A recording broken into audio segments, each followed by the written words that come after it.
सुबह की धीमी धूप आंगन में उतर रही थी। हवाओं में एक खास सी मिठास थी। बसंती आज कुछ अलग महसूस कर रही थी। पिछली रात जो कुछ भी हुआ था उसने उसकी सोच को बदल दिया था। हरिया अब वही हरिया नहीं रहा था।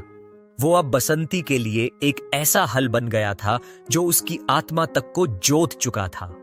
कमर सीधी करते हुए बसंती बिस्तर से उठी, चूड़ियां खनकी और वो आईने के सामने खड़ी हो गई।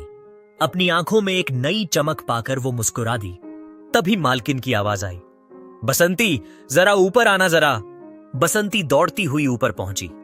कमरे में मालकिन सफेद साटन की चादर पर आधे लेटे हुए थी, बाल खुले हुए, होंठों पर हल्की सी गुलाबी लिपस्टिक। उनकी आंखों में एक कशिश थी जो हर किसी को अपनी ओर खींच सकती थी। आओ बसंती, बैठो मेरे पास। जी मालकिन। बसंती धीरे से उनके पास बैठी। मालकिन ने अपनी उंगली से बसंती की ठुड्डी उठाई। आज तुम बहुत अलग लग रही हो, क्या बात है? बसंती की आंखें झुक गईं।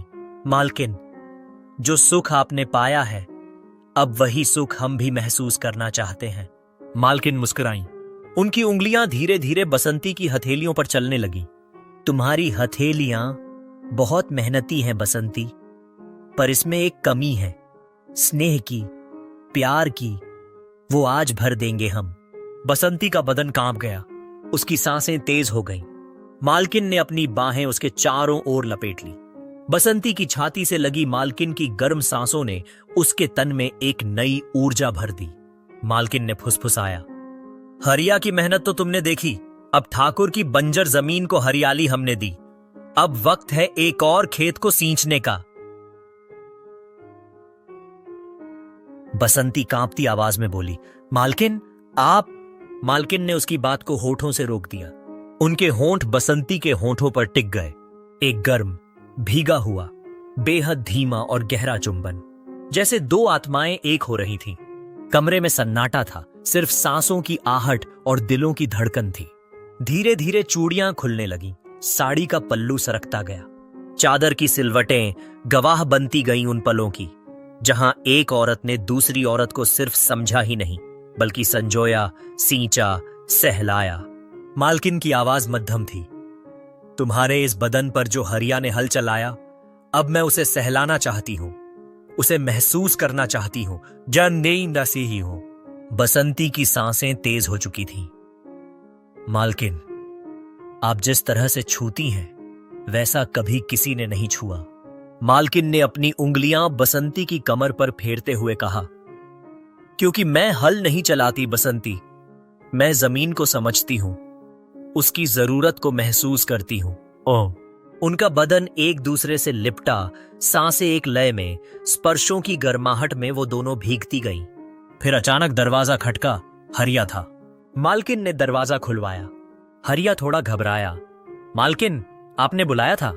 मालकिन ने एक साड़ी ओढ़ी, बसंती को भी इशारे से ढक दिया और हरिया को अंदर बुला लिया। आओ हरिया, आज तुम्हें एक नई जमीन पर हल चलाना है, पर ध्यान से, यह जमीन नाजुक है, इसमें जरा सा भी ज्यादा दबाव इसे तोड़ सकता है। हरिया चौंका, फिर मुस्कुराया। उसकी आंखों में चमक आ गई। मालकिन, आप कहें तो मैं अपना हल अभी निकाले देता हूं।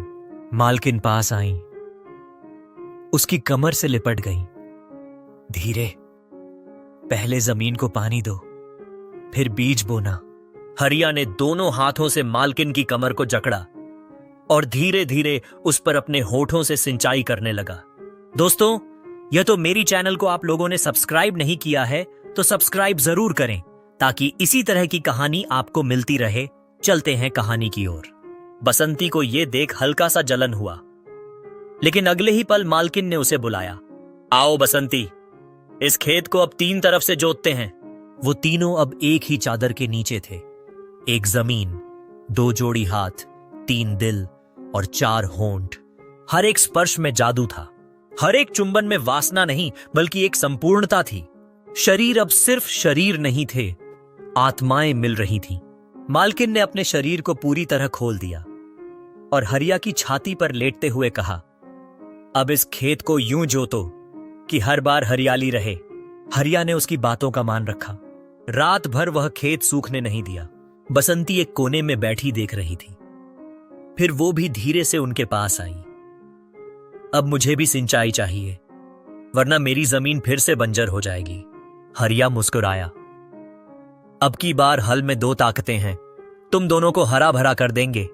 तीनों अब एक ही रफ्तार में थे। कमरा सांसों से भरा था। हर आहट पर रूह तक भीग रही थी। हर स्पर्श एक कविता बन गया था।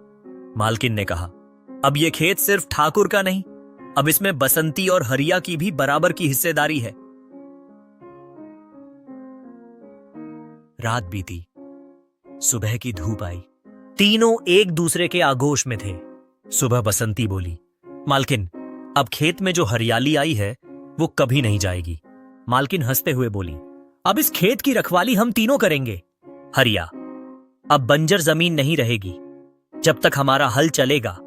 दोस्तों, यह कहानी सुनाने का उद्देश्य किसी को परेशान हताश करना नहीं था, बल्कि आप लोगों को जागरूक और सतर्क करना था।